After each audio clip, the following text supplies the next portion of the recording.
Something terrible came with the rain. It was supposed to be an ordinary day. One moment I was getting ready for my shift at work, and then the next thing I knew I got a text for an emergency alert. The text read, "Emergency. Heavy rains with possible floods imminent. Do not leave your home under any circumstances, effective immediately. Lock your doors and cover your windows. Avoid making loud noise or using devices that emit light. If your household members have been outside in the rain, do not let them inside. Await further notice from the authorities." This was weird, to say the least. First off, the weather outside was fine. I was outside just prior to receiving the text and not a single cloud was in the sky. And then the instructions themselves, they didn't make any sense. Don't let your family members inside if they've been out in the rain? Before I could process that thought properly, I heard drumming of the rain on the roof of my home.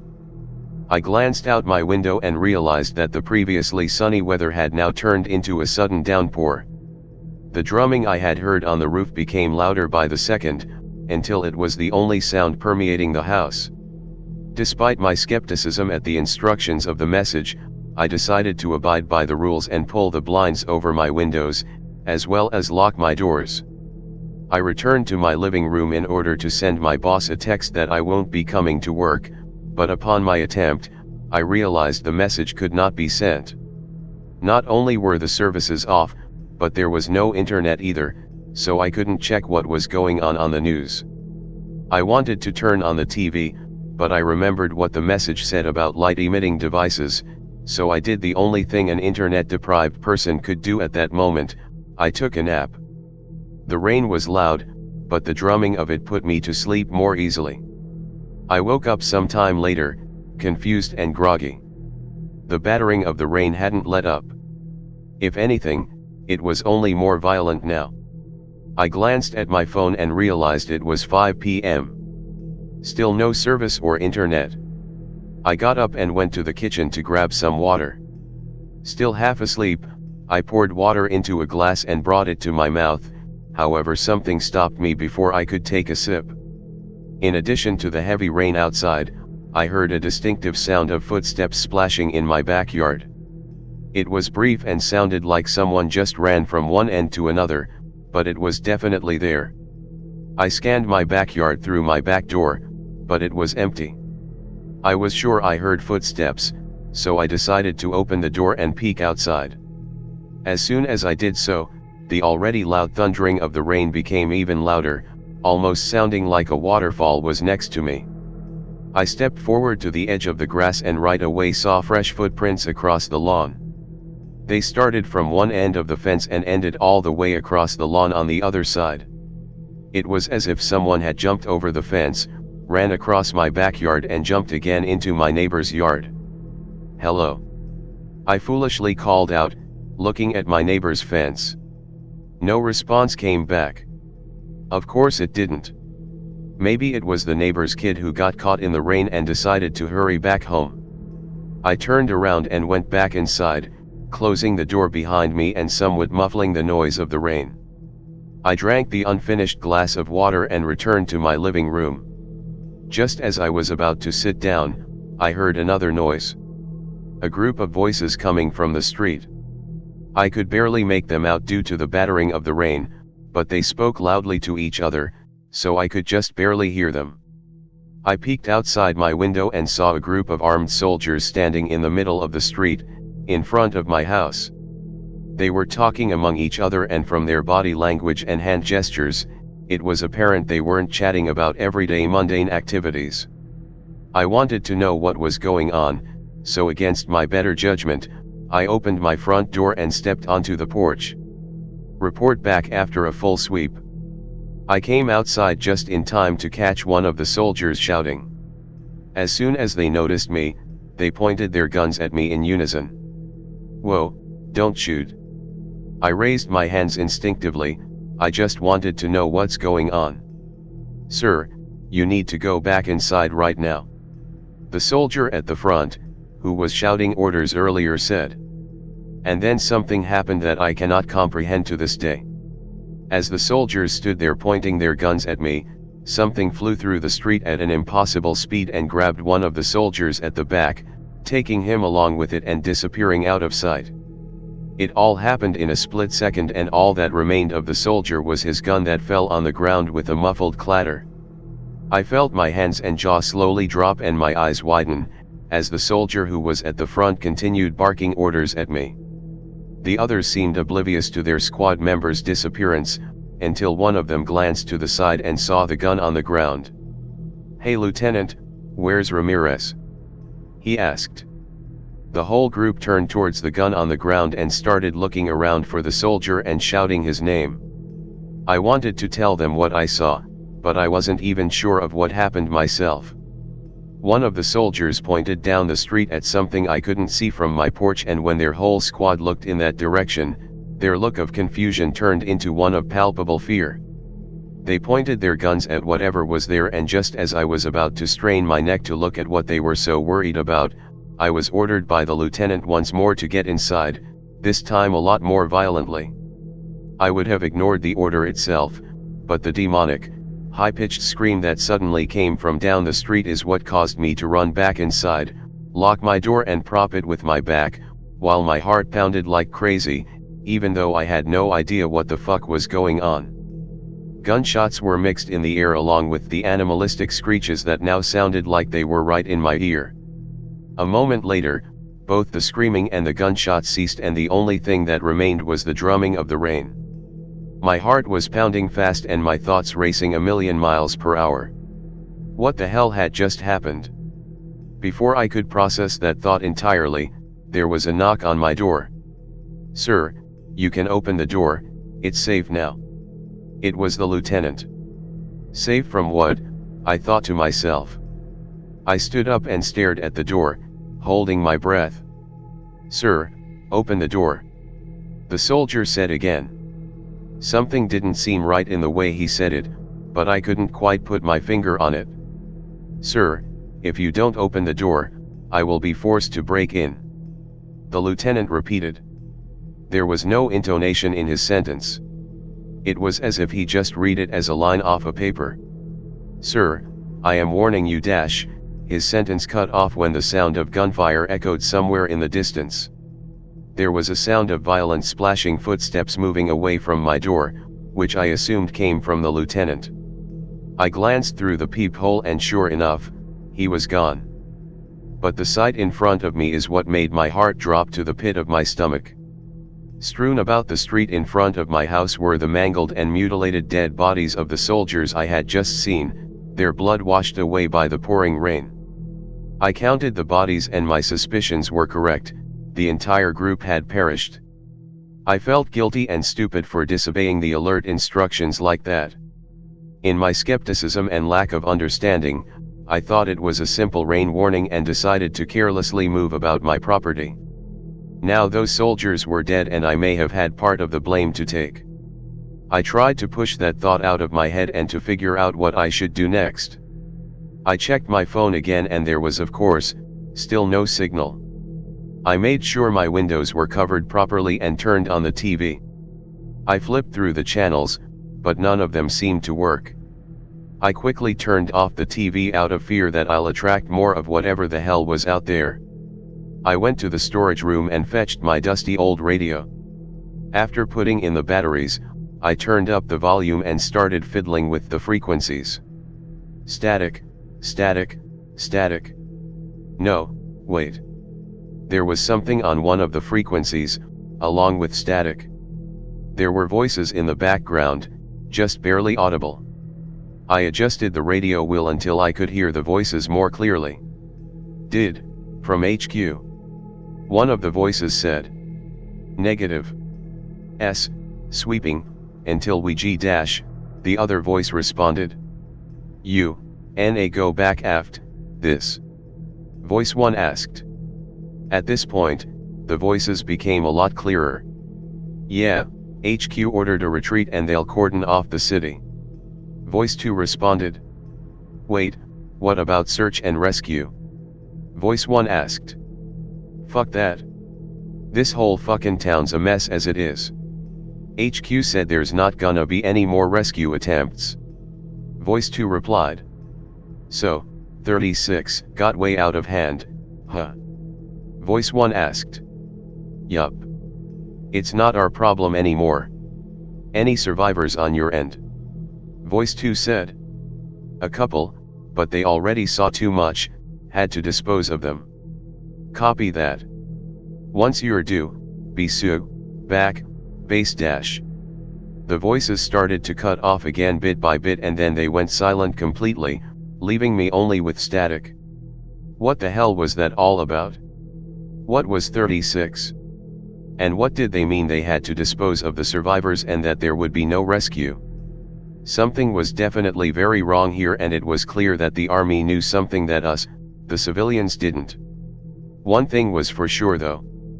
I had to get out of town. I couldn't wait for rescue which wouldn't even come. Being out there with hostile soldiers or even worse, those things that wiped out the soldiers didn't put my mind at ease, but I had no other choice. I went upstairs and packed my bag. I put in a pair of clothes, because I knew I'd probably be drenched from the rain. I also packed a flashlight and some food and water. I peeked out my bedroom window and saw that the downpour was finally showing signs of subsiding. The streets were completely empty, save for the dead soldiers.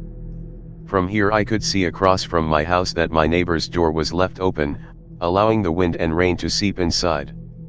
I tried not to think about what might have happened there and I had no intention of finding out.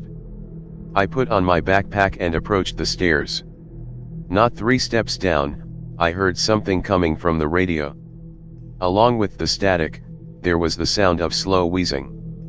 I quickly went down and grabbed the radio, putting my ear against it to hear the sound better.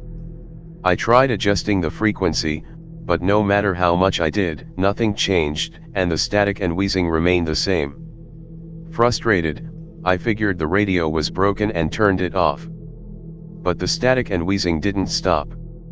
And then I saw something with the corner of my eye that made my blood run cold.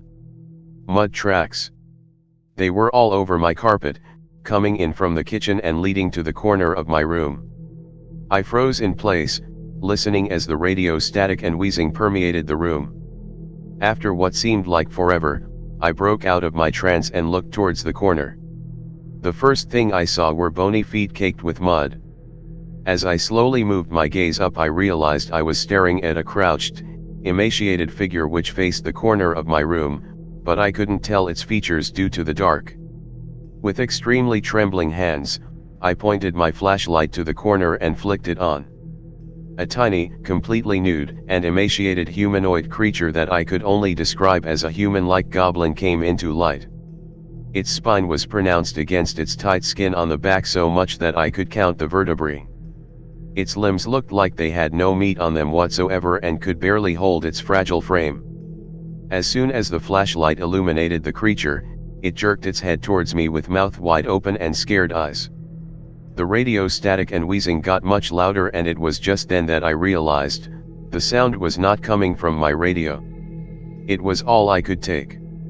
I turned around and bolted out of there and into the rain which had now turned into a drizzle, not even bothering to close my front door. I ran down the street, occasionally looking behind me to see if the goblin creature would come chasing me. My sprint slowed down to a jog and eventually I stopped and looked back towards my house, leaning on my knees and panting, listening to the sound of rain around me. I breathed a sigh of relief momentarily. And then I heard a blood-curdling scream behind me. I turned around and saw a young man who was covered in wounds all over, crawling towards me with anger in his eyes and bloodlust I had never seen in anyone before. As he got closer, I realized he was missing both legs in what looked like a terrible accident, leaving only 2 mangled stumps, but that didn't stop him from closing in on me. I started running again and it was just then that I realized how much the streets were actually not empty. I saw dead bodies of both civilians and soldiers. I saw crashed vehicles and more corpse-looking people crawling out despite their fatal injuries. I saw amalgamations of creatures I cannot describe in words, roaming about the streets or lying dead along with the soldiers, their dark blood staining the ground beneath them. I looked back and saw that despite my running speed, the legless man was still close behind me. I turned right and ran across the lawn, climbing over the fence and into a backyard. I stopped and stared at the fence, figuring I was safe. There was no way the crawling man could reach me here. But a second later, he came crawling over the fence, still screaming at the top of his lungs. I started backpedaling, but slipped and fell on my back. The legless man lunged at me from a distance that would make an Olympic athlete envious, but before he could fall on top of me, he fell backwards on the grass with a loud bang. I looked to my right and saw an elderly man pointing a shotgun at the attacker. The legless man got right back up and started crawling again, until the man blasted him one more time. This time, the crawler fell backwards and writhed on the floor with a scream impossible to be made by humans, before completely ceasing all movement and noise, and I was left with nothing but the sound of rain again. And then the old man cocked his shotgun once more. I looked up at him and saw that he had it trained on me, and the way his knuckles had turned white, I knew he was ready to shoot me right there. "Wait, don't shoot. I'm not one of them." I raised one hand, still sitting on the ground. "Prove it," he said with a rough voice. "What do you mean, prove it? I'm talking to you, aren't I?" I scoffed. "That don't mean shit." He spat on the ground. "Look, I just left my home minutes ago because of all the crazy shit that's happening. I have no idea what's going on, I swear," I recited in one breath. He didn't budge for a while, the expression on his face looking like he was weighing his options. Finally, after a moment of contemplation, lowered the gun down and gave me his hand, saying, "You'll catch a cold out here, son. Let's get you inside." "Devil's work, I tell you," Harry responded nonchalantly. "Ever since they started mining 2 years ago, I kept telling em something would go wrong." "Dad, come on, not this again," Alyssa rolled her eyes. Harry simply ignored her and continued, "It ain't natural to go digging into the earth. Wasn't meant for no humans. I can bet you they woke something up down there at the quarry. So do you know if the military has any plans for a rescue mission?" I pretended not to know. I also wanted to know if Alyssa was with the army and hoped I would get my answer this way. Something told me that if she was with military, I'd already be dead. "Ain't no military coming to save us, son," Harry said, saw them retreating with their armored vehicles, and Alyssa here saw them shooting civilians on sight. Alyssa nodded. "So you're not military?" I asked her directly. "Ex," she responded. I nodded and then said, "So I guess our best bet is to go to the hospital," I finally said. Alyssa nodded. "You could go there and wait it out," Harry said, "or find the survivors there and use numbers to bust your way out of town. Hospital's close by. But there may be some of those monsters roaming around," Alyssa said. Just after a few minutes of talking to her, I could see a resemblance to her father, despite her not being as stubborn as Harry. I nodded and we sat in silence for a moment. "Do you know anything about 36? I heard them talking over the radio about 36 getting out of hand," I finally asked. They both seemed confused, but before they could give a proper response, there was a sound of glass breaking in the kitchen, followed by a gurgling noise. Harry shot up and grabbed his shotgun, while Alyssa pointed her handgun at the doorway. I saw a hatchet leaning on the side of the fireplace, so I grabbed it and got ready for whatever was coming. A moment later, the gurgling got louder and a man that looked completely charred, as if he was burnt all over, shambled inside. When he saw us, his gurgling turned into a painful scream, which were cut short with Alyssa's bullet to his head. Another sound of glass breaking, this time behind us, and another charred person, a woman, jumped inside, completely ignoring the deep cuts on her body from the broken window. She started crawling towards me, and when she grabbed onto my foot, something kick-started my fight or flight instinct. I raised the hatchet above my head and brought it down with full force on the woman. The blade struck the top of the woman's skull, making her stop moving completely. I didn't have time to react, as another charred person stumbled in through the window, this one having patches of blazing skin on his body. I pulled the hatchet out of the woman's skull, but the man managed to grab my hand before I could swing again. A loud bang resounded and the man fell dead from another one of Alyssa's bullets. More of them kept coming in and the room turned into a cacophony of gunshots and Harry's "Come on you ugly sons of bitches" shouts. I managed to bring down one more charred creature with the hatchet, and as I turned around I saw that one of them tackled Alyssa to the ground and thrashed violently, while she tried to free her hand of his grip and shoot him. I swung the hatchet as hard as I could, embedding it in the attacker's collarbone. He screamed an inhuman scream and fell backwards when I pulled out the blade. He started scooting back with his heels, holding his bleeding shoulder, but by this point adrenaline took over my actions completely, so I had no intention of stopping. I gripped the hatchet with both hands and brought it down on the creature over and over, first severing one of his arms at the forearm and then finally killing him with a strike to the face. Just then I realized everything was quiet again. No gunshots, no gurgling, no swearing on Harry's end, just the sound of our panting. "I owe you." Alyssa patted me on the shoulder as she stood up. "Bet you're thankful now you didn't have to take off your shoes. These goddamn fuckers." Harry cursed as he reloaded his shotgun. "You can't stay here any longer, kids. Get to the hospital." "Wait, what about you?" Alyssa interjected. "I ain't leaving our home behind." "Don't be stupid, Dad. If you stay here, you'll die. I promised your mama that this would always be our home. I'm not letting these hellspawn take it away from us." He could see the disapproval in Alyssa's eyes, so he put his hand on her cheek and said, "I know you're worried, baby girl, but I'll be fine. I have enough food and water to last me here for a month, and the basement is the safest place in town right now. But you need to get yourselves out of here. You understand?" Hesitantly, she nodded and put her already packed backpack on. She and I went to the front door and Harry escorted us there. It was dark already outside, but the rain still wouldn't let up. "Now remember what we talked about," he said. "If the rain gets too heavy, you find cover immediately, you hear? That's when the nasty ones come out." He looked at me and shoved a handgun into my hands. "You keep my daughter safe, you hear? You keep her safe." I looked at the gun and nodded. I never used a gun before, but now it seems I would have to if I wanted to survive. Harry and Alyssa hugged tightly for a long moment, with Harry whispering that he loved her, before she broke away hesitantly and turned around. "Come on, let's go," she told me and walked down to the pavement.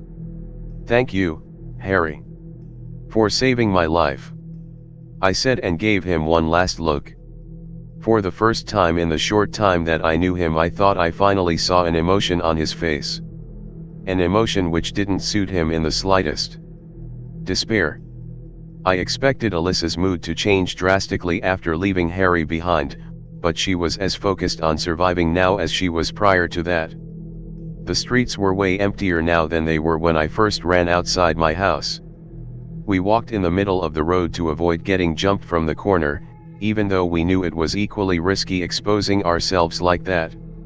Whenever we heard an inhuman sound in the distance, Alyssa made us stop until we were sure we weren't in any danger.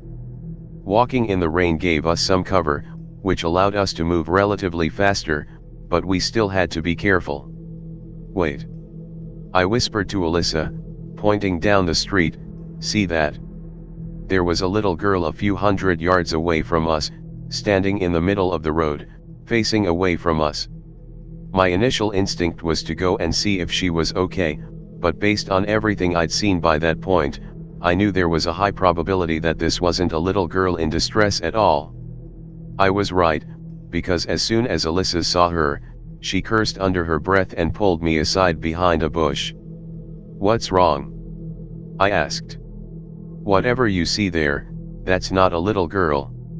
Alyssa peeked behind the bush where we hid, saw her, or someone resembling her, a bit earlier. She stood exactly like that, and when a guy approached to help her during the chaos, she turned around and she had no fucking eyes or nose. Instead, her entire face was replaced by a big fucking vertical line for a mouth with sharp fucking teeth. The poor guy never stood a chance. So what do we do? I asked. Let's try a different street, she suggested. We sneaked through a backyard, ignoring the dead bodies along the way, and went through the adjacent street. Halfway through, I heard a pained groan coming from a dark alley to my left. I readied my hatchet, while Alyssa readied her gun. A creature crawled out into the light, barely able to pull its own weight with what was left of its human-looking arm. The thing looked like a swollen blob in its shape, barely recognizable where the head was, which I could only tell from the eye visible under the heavily swollen blisters. Some of the blisters looked volatile, pulsating under the street light, looking like they would pop on the slightest touch. I tried not to think about whether it used to be human, as it pathetically dragged itself towards us, groaning through the small slit of a mouth, the one visible eye wide open and darting from Alyssa to me intermittently. "Leave it," Alyssa said, "it's harmless unless it manages to grab you. I've seen one earlier." She holstered her gun and urged me to follow her. I gave the amalgamation of the creature one last glance before following my partner. "What exactly have you seen, Alyssa?" I asked while walking behind her. She was silent for a moment before responding. "I got caught in the downpour while heading home. It was like a war zone. Military killing everything, monsters of all shapes and sizes killing everything, and civilians just trying to escape. I didn't stick around to find out, since the heavy rain brought some really bad monsters. Wait, look." I pointed to a graffiti on a billboard. It said 36 will save us. "You mentioned it before, right?" Alyssa asked. "What is it?" "I don't know. Heard the military talking about it over the radio. Whoever or whatever it is, it's responsible for all the crazy shit happening in town." We walked in silence for the rest of the way until we reached the hospital. It's a good thing too, because the rain started to get heavier by the time we reached the entrance. There were no monsters in front, but when we entered, our hearts dropped at the amount of dead bodies at the front desk, both human and otherwise. "Shit." Alyssa cursed quietly and readied her gun. "This was a bad idea. We should get out of here," I said. As if a higher force heard me, it started raining cats and dogs again, so going outside at this point was impossible. "Let's proceed carefully," Alyssa said. "Maybe they barricaded themselves somewhere upstairs." We got past the reception, carefully stepping around the dead bodies. The hospital wasn't big, so we figured we'd check it out quickly enough. The elevator was completely demolished, so that was out of the question. Really though, it looked as if a truck drove into it, bending the door inward all the way to the backside. We climbed the stairs to the second floor, and as soon as we did, the air became heavy. It's hard to explain, but it was as if someone had been keeping all the windows shut for a long time, making the room stuffy. There were no dead bodies, but the place was chaotic, stretchers and trash bins knocked over, etc. "Let's split up to check each side separately," Alyssa said when we reached the end of the corridor. "I'll check the patient rooms on this side, you check that one. Let's meet up here once we're done, and if you see anything, scream." I wasn't exactly happy at the thought of roaming this place alone, but I hesitantly nodded and we split up. All the other rooms were empty, just like the rest of the floor. It didn't make sense, but the only possible outcome was that the survivors probably barricaded themselves on the third floor. I came back to the meeting point, and then I heard Alyssa calling me from around the corner. "Hey, come check this out," she said from one of the rooms. "Coming," I said and followed her voice. Just when I was about to open the door, I felt a firm grip on my left hand. I jerked my head in that direction and saw Alyssa holding my wrist, shaking her head with a worried look on her face. Don't. That's not me. She whispered with a trembling voice. My mind couldn't process what I was looking at. I stared at her and then back at the door. Hey, you still there? Alyssa's voice came from the room again, followed by an approaching set of footsteps. Come on. The Alyssa still holding my wrist pulled me into one of the adjacent rooms, where we quickly hid inside the locker. Quiet now. She whispered. A second later the door opened and through the cracks I saw Alyssa walking in and looking around. Damn it, where'd he go? She mumbled and turned around to leave the room. Just then, I felt the grip on my wrist tighten even more. I looked down and in the dark I saw the hand holding it. But it wasn't Alyssa's hand. The fingers which held me were bony and elongated. I looked to my left and saw not Alyssa, but a bald, old man who looked like his life was way overdue by 100 years. I felt MG blood run cold and when I tried screaming, I was unable to, so I instead burst through the locker, falling on my shoulder painfully. I got up and ran outside just in time to see Alyssa pointing her gun at me. Run!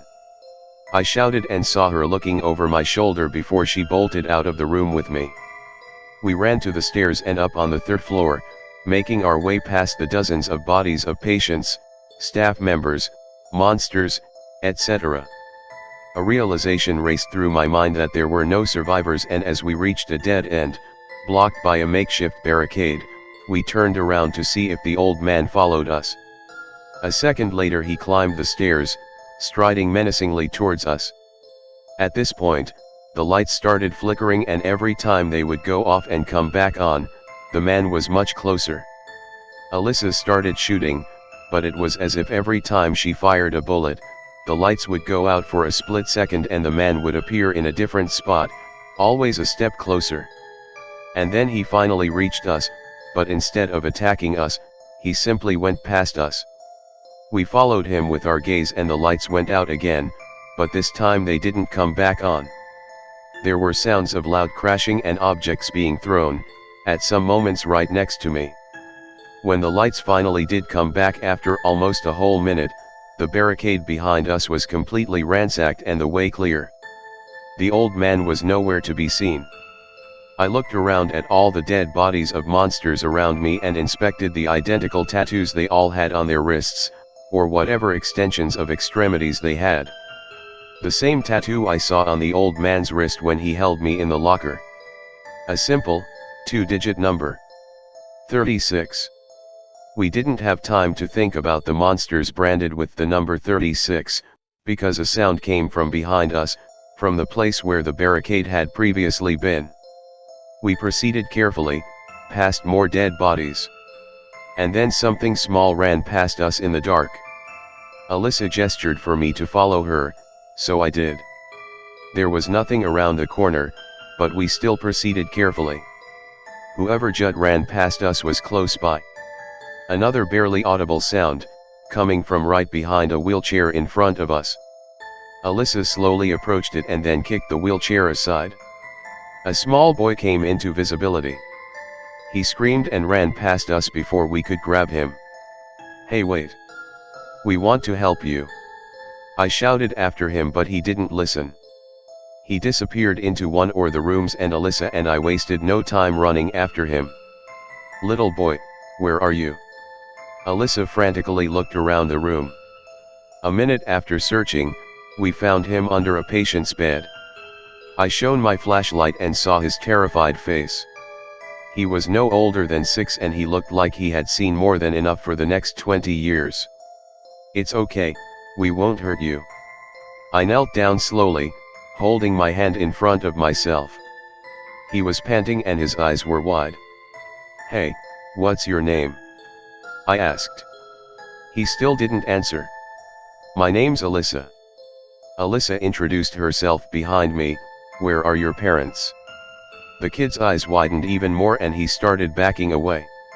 It took me a moment to realize it was not we who scared him. A faint, grunting sound came from behind us and as soon as I turned around, I saw another one of those blobby amalgamations, like the one in the alley, tackling Alyssa to the ground. She held it back with her foot, trying to wiggle out of its reach. I gripped my hatchet firmly and thought for a second about what I should do. Just like the one before, the creature looked very volatile and I didn't know how dangerous getting close could be. But when I saw how dangerously close it was to reaching Alyssa's face with its deformed fingers, I brought down the hatchet on its back with full force. There was a loud popping sound and I fell back as something warm and slimy hit my face with unimaginable force. I swiped my hand across the goo on my face and spat it out of my mouth. "Hey, you okay?" Alyssa helped me up. "Disgusting." I spat out the rest of the slime from my mouth and cleaned myself off. The monster lay dead sideways on the floor, its back ripped open. "Just find the damn kid." I pushed Alyssa away, still disgusted.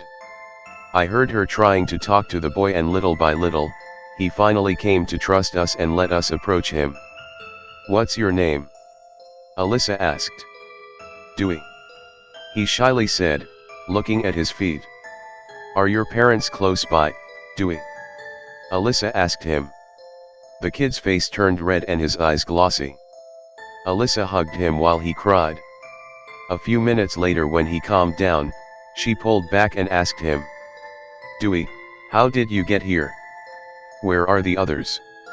"My mom and dad and I came here, but there was a fight. The monsters killed them." Alyssa asked. Dewey shook his head. "There was a man in black clothes. He and some other people said 36 is good and other people said 36 is bad and then they got into a fight. So the man in black and his men killed everyone, including your parents." Alyssa frowned. Dewey nodded. "Do you know this man's name?" "Martin." "Did they say where they would go?" I asked. "Dad said they couldn't leave the city because the soldiers were bad, so they planned to go to the old mine, where 36 was. But when Dad said they had to get rid of 36, Martin got angry and that's when he attacked everyone." "The old mine? Why would they go there?" Alyssa asked. "Hey, maybe your father was onto something after all." I smiled. "What else do you remember, Dewey?" Dewey thought for a moment. "Martin told me I could be saved if I went with him. But I didn't want to go. A bad man who was there wanted to hurt me, but Martin said no. So they went there. There really might be something there." I said, "Dewey, how many men were with Martin?" Dewey counted on his fingers for a moment before responding with a simple 6. "If we take them by surprise, we can take all of them," I said. Alyssa looked uncertain, so I said, "Look, chances are all exits out of town are heavily guarded by military. But if we can get to the bottom of this whole thing, we may be able to undo some of the damage and maybe even survive." She nodded and looked at the kid. "Dewey, you'll have to come with us. We'll keep you safe." By the time we got out, the rain was a mere drizzle again. Since the mine was on the other side of town, we took the closest functioning car we could find. To hell with the noise and monsters. I let Alyssa drive. Although we saw monsters on the road, most of them didn't seem to care about us. They'd glance at us and then continue roaming mindlessly, as if they knew they couldn't catch us in the car. "You okay, Alyssa?" I asked when she got really quiet. Dewey was sleeping in the back by this point. "Yeah," she said, "just thinking about my dad. You know he used to take me to this park right here every weekend when I was a kid." "Oh, Harry didn't seem like the gentle type." I smiled. "He wasn't." She smiled back. "We'd do military drills there, while everyone else played." "You wanted to be a soldier ever since you were a kid?" "Yeah. And I enjoyed every second of it. You know, one time when he wasn't looking during training, I sat on the swing, just for fun, to take a break. Not a minute later, I fell off and hurt myself. He saw me and when he approached me he said, 'Baby girl, while you're having fun there, your enemies are training hard and you're making it that much easier for them to kill you in combat. There's time for fun, but it's not now, because while you're doing something, you need to do it with complete dedication. It helped me during boot camp, and after Mom passed. He said it's what helped keep him alive in war, too. I wonder if this is a little too much for him, though. Harry's tough. He could take down a whole horde of those creatures, I said. After a moment of silence, I spoke up again. You know, my father was never around. Always worked hard to provide for us. Whenever I asked to spend time with him, he said I'll thank him one day for always being busy. And then he died and I never thanked him for it. I didn't care about his money, I just wanted him to spend time with me. And I never got that. Seems we both got polar opposites. Alyssa said. Yeah. You know, this one time I started coughing. You okay? She asked. Yeah, probably just caught a damn cold from this rain, I said, clearing my throat. Well, don't go getting a fever on me now. We're here, she said. She pulled over in front of a huge fenced-off area which led to the quarry. This place is huge, she said. Where do we even start? I think I got an idea, I said, pointing to one of the signs on the fence. There was an arrow pointing to the right side and it said Site 36, this way. You should probably stay with Dewey while I scout ahead, I told Alyssa. No way. She disagreed before I even finished my sentence. You'll need my help taking Martin's men down. Listen, I'm just gonna go and my sentence was abruptly cut off by a sudden cough. I'm gonna, cough, scout and, cough, come back cough, soon. Hey, you okay? Alyssa looked at me suspiciously. I'm fine, I said and cleared my aching throat. What's going on? Dewey said groggily. Sorry to wake you up there, buddy, I said. Listen, Alyssa softly said, we're gonna go find the bad men. We need you to stay here, okay? Dewey was less than enthused by this, so Alyssa went on to explain why we needed him to stay quietly in the car while we checked out the mine. After a few minutes of convincing, he finally agreed when Alyssa told him that his job is to keep the car safe, deeming it as an extremely important task. We'll be back soon, okay? I told him and smiled reassuringly. As soon as we closed the car doors behind us, Alyssa took point and carefully proceeded on the old dirt road leading to the quarry. The place seemed to be deserted, not counting the dozens of dead bodies of both humans and monsters. The rain still wasn't letting up and my guess was it wouldn't for a long time. We followed the arrow signs to 36, until we started hearing faint noises in the distance. The cacophony of screams, growls, and moans was definitely coming from numerous monsters, but we couldn't see in the dark where they were. We followed the only remaining path to Site 36, with the noise getting louder and louder. We finally reached an opening and it didn't take us long to realize we were at the edge of the quarry itself. The noise was coming from the direct center and when we looked in that direction, we gasped. Hundreds, no, thousands of monsters were converging atop each other like a huge swarming pile, monsters of all shapes and forms, forming a nightmarish abomination of a mountain. Although a lot of the stray ones looked in our direction, they didn't seem concerned about us, but we tried not to make any sudden moves nevertheless. Look, entrance 36. Alyssa pointed at the distance. Looks like we have to go around them, I said. I don't think they'll hurt us. But let's be really careful and keep our distance. I took point this time and just as I predicted, the monsters weren't aggressive, despite making eye contact with us. Still, we proceeded carefully around the horde, keeping as far away as we could from the big pile. The mountain of monsters was a lot bigger and louder than I thought when we got closer to it, and it became clear that the monsters were constantly falling and climbing and falling, over and over and over. Entering the dark mine labeled as 36 felt claustrophobic, but also relieving to leave the army of monsters behind. Carefully, Alyssa whispered, pointing her torch in front of us. The mine was pretty straightforward and we ran into no trouble, until we heard the voices, that is. Wait, you hear that? I perked up my ears. Bring him forward. A deep voice echoed through the mine. No. Please. I never questioned you, father, please. Another voice pleaded.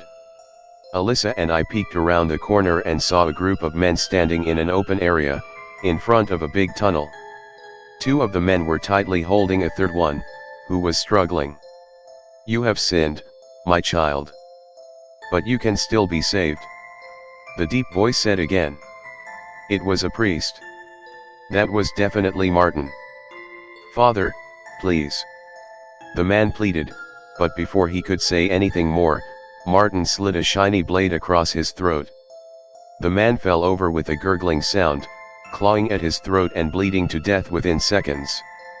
Martin raised his arms high up and shouted, Glory be to 36, Savior of our world. The men around him did the same. I counted the men surrounding him. Aside from Martin, there were 4 other men, all of them armed with assault rifles. We can take them. Alyssa whispered. I nodded, and just as we were about to jump out and start shooting, another voice shouted. Father Martin. We found an intruder outside our holy grounds. He's the one from the hospital. Father Martin looked down at the new prisoner and chuckled, before saying, Well now. It would seem you changed your mind about coming here, have you not, Dewey? My heart jumped into my throat when I glanced there and realized they had a little boy as a prisoner. Dewey stared at Martin, visibly frightened, but not wanting to show it to the priest. Luckily, we have just the job for you in a few days. Martin continued, Take him to the source. Lock him up and keep a close eye on him. Before I realized what was going on, Alyssa jumped in front of our enemies and started shooting them with an expression of pure anger on her face. Without any time to think, I joined in, and in the frenzied shootout we managed to take down all but one of Martin's men, who fled into the dark tunnel ahead. MYY shoulder got grazed by a bullet in the shootout, but I was not seriously injured. Martin, come out, you bastard. Alyssa took a few steps forward cautiously. Out of nowhere, he jumped out and shot Alyssa in the leg, while standing behind Dewey, pointing a gun to his head. Not a step closer or the child dies. Martin said. I held my gun trained on him, not sure what I should do. Shoot him. Alyssa shouted. I would have done it, too. But all of a sudden my vision became blurry and I got dizzy, coughing violently. I felt myself falling to my knees and saw blood coming out of my mouth with each cough. Everything was getting dark. Father Martin, are you okay? More men rushed to Martin's side, pointing their guns at Alyssa and me. Should we throw them in the pit? One of them asked. No, Martin said while standing over me, they're as good as dead anyway. The next few hours were blurry. I fell in and out of consciousness and I remember seeing an unfamiliar face, a scientist of some sort. I felt being carried and I remember seeing a bright room. Sometime later, I woke up. It took me a while to adjust, but when I did, I shielded my eyes from the bright ceiling light. I looked around and realized I was in some sort of lab. A man in a white coat sat on the other side of the room by a PC, typing away. Various vials and incubators of sorts with unfamiliar organs were on the desks around the room. I shuffled on the bed and started coughing violently. Breathe, breathe. The man in white coat was next to me before I even knew it. Who are you? I asked. My name is Dr. Andrew. I work in this lab. Lab. An electronic door opened and a woman with a crutch waltzed in. Finally awake. Alyssa smiled. Her leg was wrapped in a blood-soaked bandage where she had been shot. Alyssa, what happened? They took Dewey. I think they planned to sacrifice him. Dr. Andrew saw us on the surveillance cameras and took us into the lab. The government had this whole underground facility set up to study 36. Where's the kid now? I asked. They took him all the way deep into the heart of 36. Andrew said, to where the monsters are emerging from. Then we need to go save him. I stood up on wobbly legs, trying to steady myself. Alyssa sat down with a serious expression on her face. The doc stared at me with concern, too. What? I asked. There's something you should know. Alyssa looked down. Back when you saved me in the hospital, when you killed that volatile creature. There was a long pause. Well, what is it? My heart was racing and my body trembling. I'm afraid you're infected. Andrew finally spoke up. The good news is it's not contagious and it doesn't turn you into one of those creatures. It seems to be a new form of bacteria which we've never seen before. So here comes the bad news. Once infected, the bacteria attaches itself to the lungs of the host and dash. Save the bullshit, doc. I said quietly, how long do I have? It's hard to say. Judging by the progress of the bacteria, I'd say, less than a week. I chuckled, unable to process what I was hearing. After a long pause, I said. You said they took Dewey all the way deep, right? Alyssa interjected. You can't be serious, you can't dash. I'm the only one who can save him, damn it. I tried not to yell too much, since my chest was burning. You can't do it with that leg of yours, so it has to be me. I have to do this one last thing. Before I die. Although the lab was enormous and had lots of staff, Andrew was the only one who managed to survive.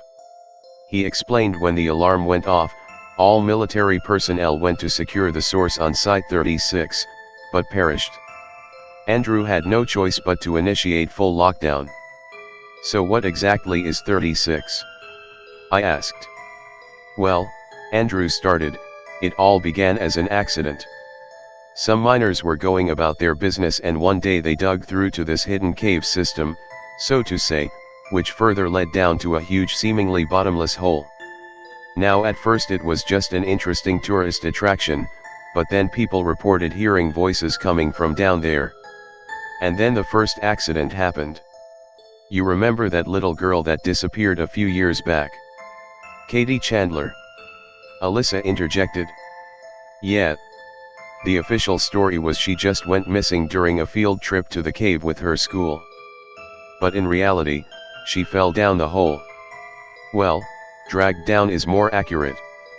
Wait, the teacher who took the class on the field trip claimed there was no way she fell inside the hole. I said. Andrew nodded. Yeah. As soon as the incident happened, the teacher was bribed and threatened by the government. The kids' stories of monsters were of course, dismissed. We had our eyes on this place for a while as a precaution, but only after we saw Katie getting dragged down were our suspicions confirmed. After that, the military quarantined the zone. Our lab was set up here and we have been studying the hole ever since. The public was told the area was closed off due to police searching for the missing girl. But something went wrong. Alyssa asked. Monsters occasionally kept emerging from the cave. We tried investigating the hole, but it was impossible. It was as if a completely different world was down there. And then they stopped coming out altogether. But the government wanted to know more about them, so they set up a special machine to draw them out. What? They created a link with the world down there via a machine. Let's call it a portal. But they underestimated the monsters and soon thousands of them poured out of the portal and were set loose on the city. So what about the rain? Interestingly enough, as the rain increases, so does the activity in the portal. We still don't know how they are connected, but one thing is for sure, the heavier the rain, the more dangerous they are. Doc, on our way here, the creatures outside were merging onto a big pile and they weren't hostile towards us. I said. Yes. The creatures seem to be operating in hive-like mind manner and whatever is controlling them seems to be coming from the source, the portal. We believe they have a queen or something of the like. So how do we stop them? Your best bet is to destroy the machine. It's very fragile, so a few bullets should do it. But that still leaves the monsters outside. Alyssa said. Andrew nodded. Yes. And if the machine is destroyed, there may be a number of residual monsters coming out of the hole, the ones that manage to get into our world before the connection is severed. And chances are the government will either nuke the city to prevent it from spreading. But if we close the portal, the monsters may get confused without the connection to their leader. I can then contact HQ and they may conduct a full sweep and rescue mission. What are those creatures, anyway? I asked. Well, we don't know exactly. Our research team believes they were dormant for centuries and those miners woke them up when they dug up their sanctuary. We studied a few specimens, but we still barely know anything about them. There was a long silence. Well, time for me to go. I stood up. Wait, take this. Andrew went to his desk and returned with a box of pills. It will suppress the bacteria, but only for a very short time. Take one every hour and no sooner. This strain is highly adaptive and can develop resistance within days. Thanks, Doc. My mind was on autopilot and I tried not to think about the fact that my time on this earth was limited. Alyssa stood up with the help of her crutch and opened her mouth to say something, but I could tell she had no idea what to say. There was nothing she could say to ease the situation. Don't worry. I said, I'll bring him back. And then you need to keep him safe. I will. I promise. She said with glossy eyes. I coughed painfully and then said to her. You know, I planned on asking you out on a date once this was all done. Despite being a stubborn bitch, I think we'd get along. If you weren't so ugly, I'd say yes. She said and we both laughed. I stared at the ground and then looked her in the eye. If I'm not back soon, you'll have to go on alone. She didn't respond. The doctor escorted me out of the lab. He gave me an assault rifle which belonged to one of the soldiers and told me how to reach the source where the machine was. The lab itself was hidden behind a fake wall which could be raised and lowered, so that explained how the doc stayed safe this whole time. I stepped outside and turned back to the doc. If you make it back, I'll see you on the camera feed and open the passage for you. Good luck. Andrew said and pushed a button which lowered the fake wall back down, leaving me in the empty mine. Hold on, Dewey. I said to myself and started walking. I soon reached the area where we first saw Father Martin and from there I went inside the dark tunnel ahead. It slowly descended and as it did, the air got colder, until I could see my breath in the air. After I started having a coughing fit, I popped one of the pills and continued, trying to steady my breathing. I felt fatigue taking me over, so I knew I was almost out of time. When I descended to the bottom, I started seeing lights from torches on the walls. As I continued, the rock walls and floor changed into a metallic corridor. I followed the only path ahead of me, until I heard voices in front. It was a mixture of adult and child voices.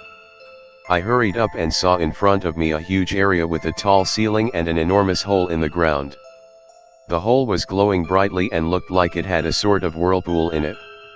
On the other side of it was a big generator-like machine. This was definitely the place I was looking for. I arrived just in time to see Martin and his man throw a woman into the hole. Her scream was abruptly cut off when she fell inside the vortex, which became turbulent before calming down again. Praise be to 36. Martin raised his arms and shouted. The men around him repeated the phrase 3 more times. Now, Dewey. Martin turned towards the kid. Your role is at hand. You will perform a great deed, here. Fuck you. Dewey spewed at Martin, making him and few other men chuckle. Come now. Martin pushed Dewey towards the hole and stepped back. Dewey fell near the edge on his hands and knees and stared at the vortex, which started to become violent again. I aimed my gun at the generator. It was far away, but I was confident I could hit it. Black tentacles started to emerge from the hole and slithered their way towards Dewey, as a deep groan echoed from the hole itself all around the cave. Without any time to think, I pulled the trigger. The bullet hit the machine with a loud clank and the sound of electrical shocks filled the air. The vortex in the hole disappeared just like that, and the tentacles writhed, severed on the ground, purple blood oozing out of them. The deep groan from before turned into a scream of agony and the cave began to shake. "No. What did you do?" Martin shouted. Multiple screams came from the now dark hole and monsters started to emerge. They wasted no time pulling Martin's men into the hole or slaughtering them on sight. Most of his men had already escaped, some deeper into the cave and others ran past me, ignoring me in their panic. "Come back, you cowards!" Martin shouted as screams echoed around him. "Dewey, come on!" I shouted in the whole mess and the boy started running towards me. A thin creature with sharp claws and teeth pursued him on all fours, and just as it leapt to grab him, I shot the creature and knocked it backwards. I didn't move again. "Come on!" I pushed Dewey forward and we both ran as quickly as our legs and the shaking ground allowed us to. We ran unsteadily through the tremors and I heard cave-ins behind us. My chest was on fire and I was already out of breath. "Dewey, run!" I said between breaths and continued staggering. And then I felt a powerful force knock the air out of me. I dropped the gun and fell on my side. "You'll pay for that," Martin said as he punched me over and over. He then put his hands around my throat and started choking me. "You ruined everything," he said, squeezing so hard that my vision got darker by the second. "I'll kill you for what you've done." I raised my hands and punched Martin at the forearms as hard as I could, making his grip loosen. I then coughed up some blood in his face and kicked him away from me with the remaining strength. I turned around on my stomach and started crawling towards the gun on the ground. "No, you don't," Martin said from behind, and I felt myself getting dragged back by the feet. I turned back around to see him holding a big rock above his head. I raised my hands in defense and a loud bang ensued. Martin dropped the rock and a large red stain appeared on his chest.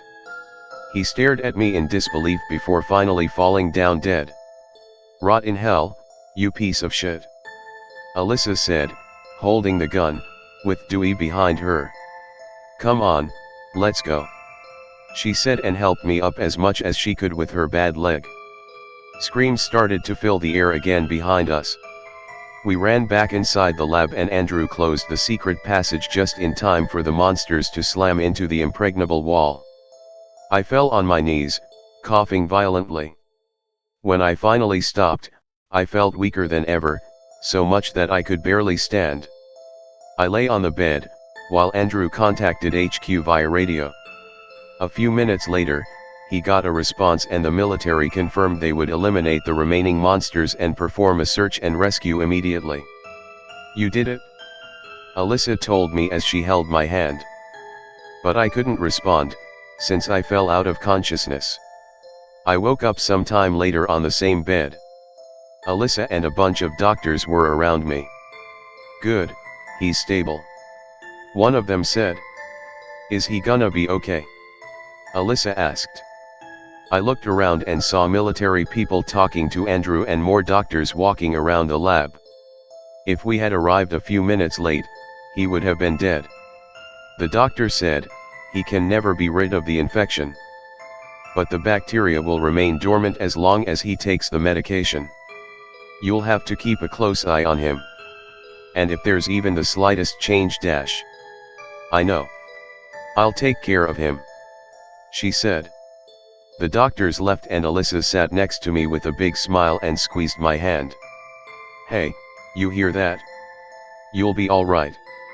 I closed my eyes and squeezed back. There was no news coverage about the incident and all rescued survivors were forced to sign an NDA about the whole deal, under the threat of incarceration and even execution. The official reported story was that there was a virus outbreak, which has since been contained, despite the numerous casualties. Months later, I live a normal life, albeit with a lower lung capacity. Dewey lives with his aunt now, but Alyssa and I make sure to visit him every week. Everyone else seems to be back to living their old mundane life too, and no one talks about the rain incident. One thing still bothers me though. Whenever it rains, I always hear something when I'm home. Something that puts me on edge and takes me back to the day when the whole incident started. Something that's always just loud enough for me to hear no matter what I'm doing or where I am in my house. The unmistakable sound of footsteps splashing in my backyard.